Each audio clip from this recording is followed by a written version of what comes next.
Real women murders, not fiction. Love women, don't kill them. Giving real women, unknown women, recognition to the world. Please support our channel and please subscribe.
Was a mother of 3 and a grandmother.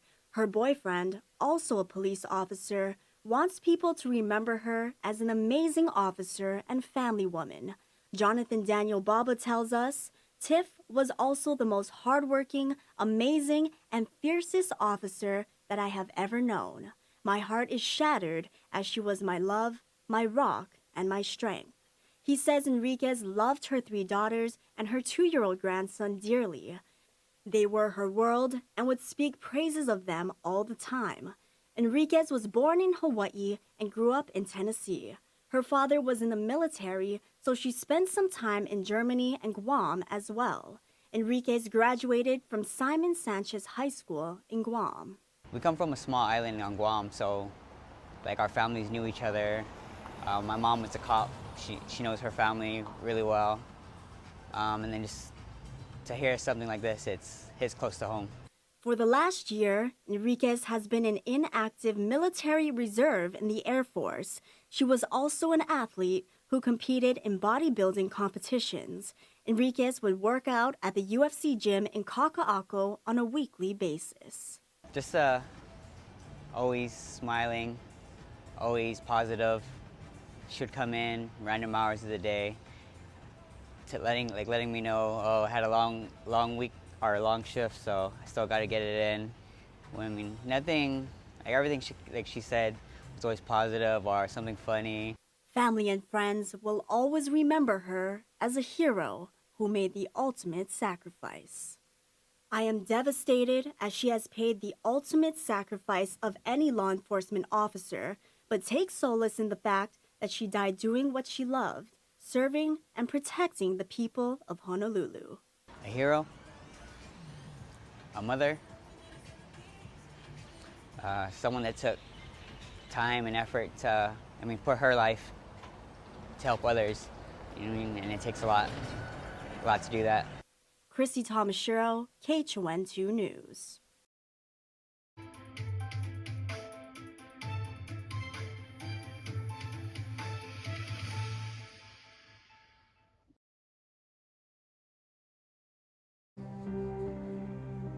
Police and firefighters swarmed a neighborhood at the base of Diamond Head yesterday. Authorities say a gunman shot and killed 2 police officers. The suspect then reportedly started a fire that spread to several homes.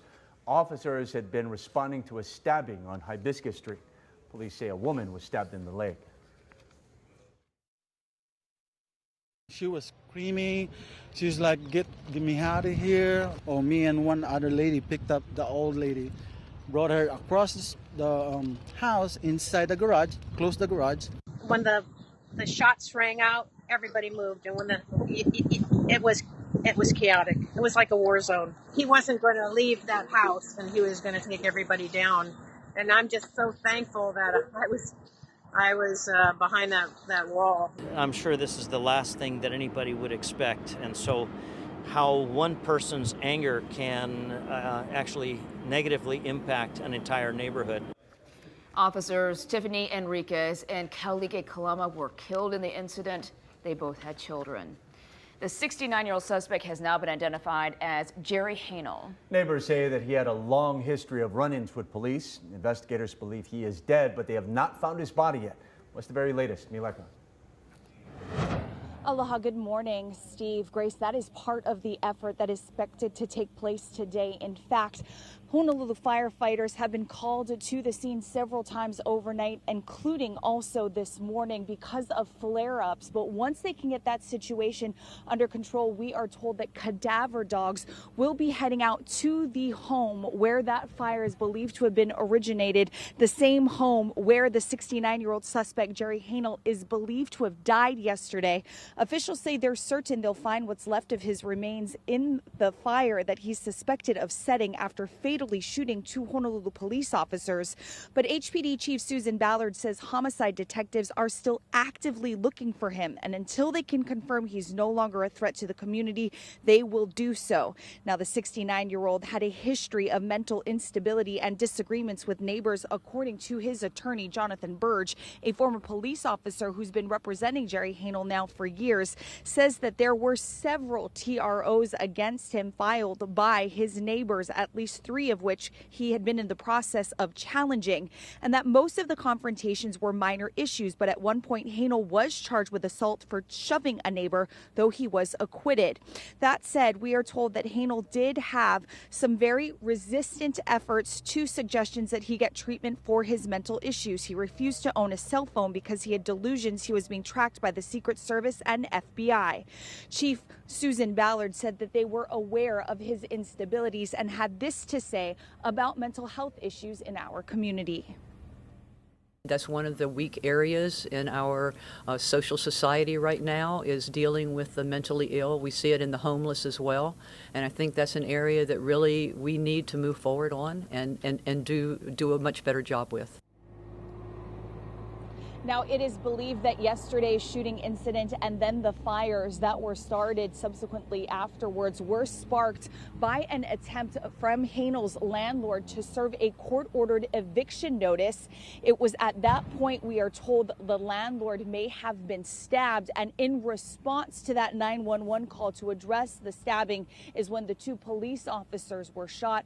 After that, the fires were set. So again, Hanel is one of 3 people who are still unaccounted for, 2 other unidentified women. And as soon as we have new developments on this, we'll bring you the latest details. But for now, back to you guys. All right, thanks, Mileka.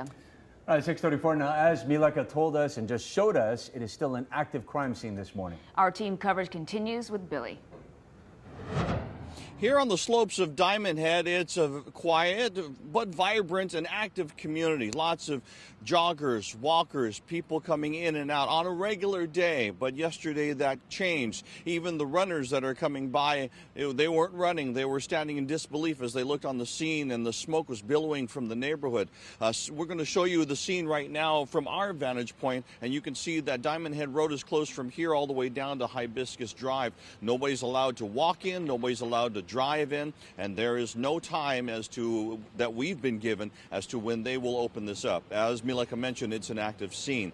But with the several joggers and walkers that we've talked to this morning who did not want to be on camera, they said that this is usually a quiet, happy place, and this was utterly shocking to see this unfolding yesterday. People that were living nearby in their condominiums coming outside to see the smoke billowing and hearing shots firing, whether it be from the fire or the actual gunshots themselves. It was just, to them, a lot of them are using the word shocking this morning. So this remains to be an active scene, but this area here closed. You're having to go down to Kiele Street or the end of Kalakaua Avenue to get back to the other side, where you can exit away from this area and go east towards Diamond Head and beyond. From Kapiolani Park, Steve and Grace will send it back to you. All right, thanks, Billy. All right, 6:36, Honolulu Mayor Kirk Caldwell shared his sympathy over the fallen police officers. The city and county of Honolulu and the people of Oahu, almost 1 million strong, lost 2 members of their family. and we're grieving. And Governor Ige released a statement that said in part, quote, "As we express our condolences to their families, friends, and colleagues, let us also come together to help and support those who have been forever changed by this tragedy." Stay with us as we continue to cover the tragedy in Diamond Head. We will bring you the very latest on air, online, and on our mobile app.